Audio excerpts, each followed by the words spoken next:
Welcome to the 21st Century Reformation Hour. I am Herman Otten, the editor of Christian News, and the pastor of Trinity Lutheran Church here in New Haven, Missouri. I have here now the first issue of our second 50th year period. This is issue number 2345 or something like that.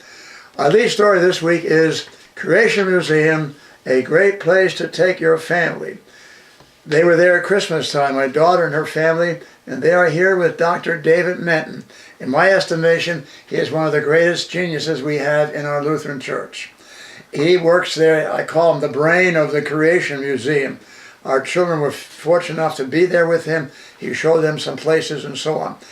I suggested that Dr. Menton be the guest speaker, or should have spoken, at this event here, the International Conference of Confessional Lutherans that met in Peachtree, Georgia. 120 of them, Lutheran Church Missouri Synod, with the help of Thriving, paid for them to come. Now, the lead speaker was a Dr. Alistair McGrath. Dr. John Warwick Montgomery, he now analyzes McGrath's theology. He shows that McGrath is off on the scriptural doctrine of justification.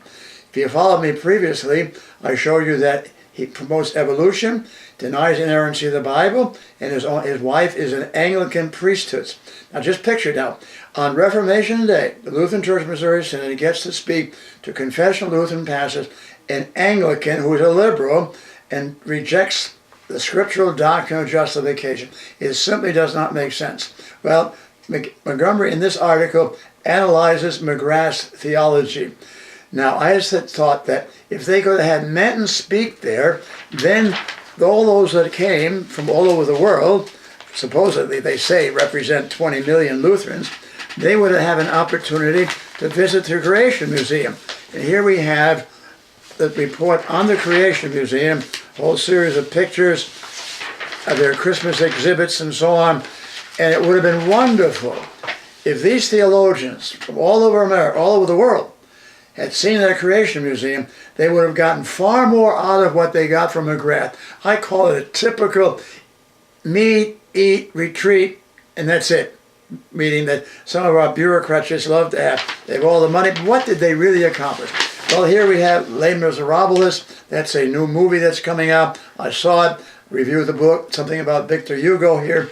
Does the LCMS still insist the papacy is the Antichrist? There I have an article from the Wisconsin Lutheran Quarterly where they question whether the Lutheran Church Missouri Synod still insists that the papacy is the Antichrist. Then I have here a video. Here, notice birth control. How did we get there? Here's the video. You're not going to read much about this. Why?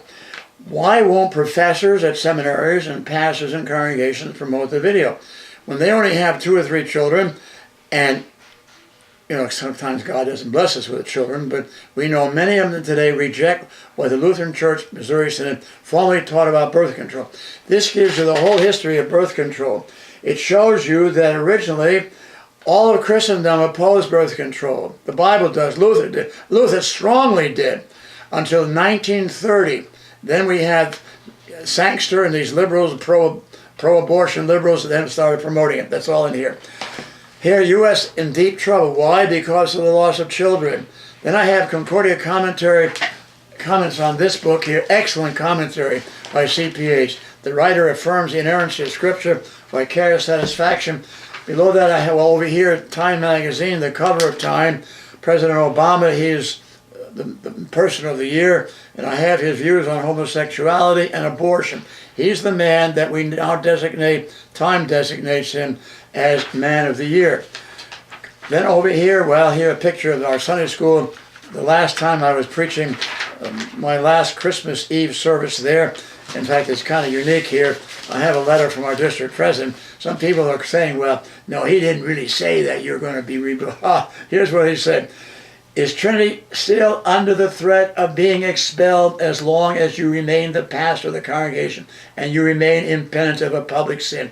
Yes, you are. There he said, you are not to preach in any Missouri Synod church. Now they try to waffle up, but here you have a photographic copy of the letter and the official COP decision where they refer to me as an impenitent sinner. Let's face it, this church body today is run by the COP, and they don't like us. Why? Because I don't think we need full-time district presidents. They all should be taking care of congregations. We want to curb the bureaucracy. Well, we have this whole series of others here. Here we have a letter here, an editorial on, the horrible shooting in Newton, Connecticut.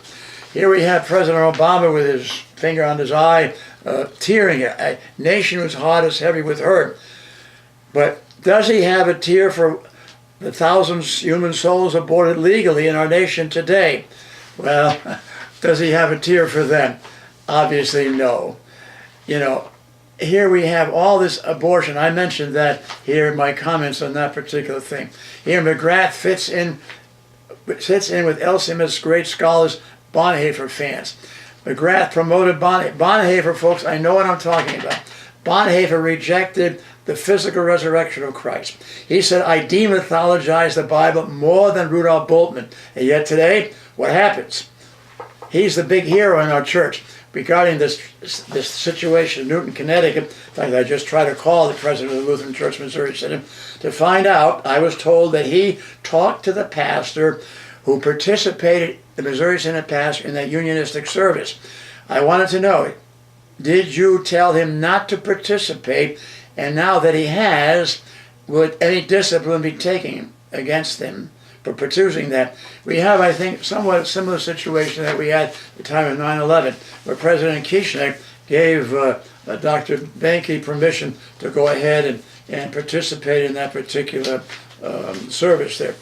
I have also here before me, it's mentioned in the paper, some books where we stress what do you do with people suffering. A lot of people are suffering. Many of our readers, people dying of cancer and so on.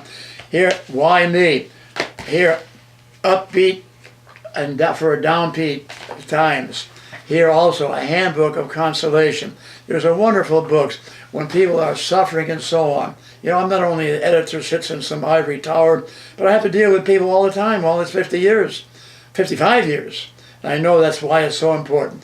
Well, folks, our closing thought is this. We're starting a new year.